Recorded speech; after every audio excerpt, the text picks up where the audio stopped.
Hey there, I'm Bridget with the Kroger family of companies. As a registered dietitian, I want to share with you one of the most underrated tips for great nutrition and overall health. It's sleep. You might not think that sleep and nutrition are related, but more and more research is showing us that they're tied. Sleep is as important to survival as food and water. It's also important for immunity, heart, lungs, mood, and metabolism.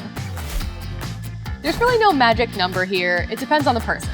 As a general guideline for adults, it's about 7 to 9 hours a day, 9.5 hours for school-age kids and teens, and for babies who are still growing, it's about 16 to 18 hours a day. Let's lay the ground rules to great nutrition and getting good sleep. There are some things we all know you should limit: caffeine before bedtime and alcohol, especially in the evening, as it can make sleep restless. But what about what you should be eating? Think of getting great nutrition as like recruiting for a team. You don't just need one food in massive amounts. You want to recruit all sorts of different foods that work together to give you great nutrition, leading to great sleep at night. We want lots of vegetables, lots of fruits, lean proteins, whole grains. Consider something like oatmeal with fiber, along with the vitamins and minerals that you're getting from fruit. Things like this allow you to get a good, restful night's sleep because you're going to bed feeling comfortably full, not overly full, and you're also not jonesing for a midnight snack. Let's talk hacks to get great sleep. Number 1, try to get a solid bedtime routine. This means working to go to bed and wake up at about the same time every single day.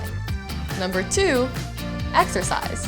This is awesome to help your sleep pattern, but make sure you give yourself a buffer after you work out so you have time to wind down at the end of the day. Number 3, you knew this was coming, limiting screen time. That means TV, computer, cell phone.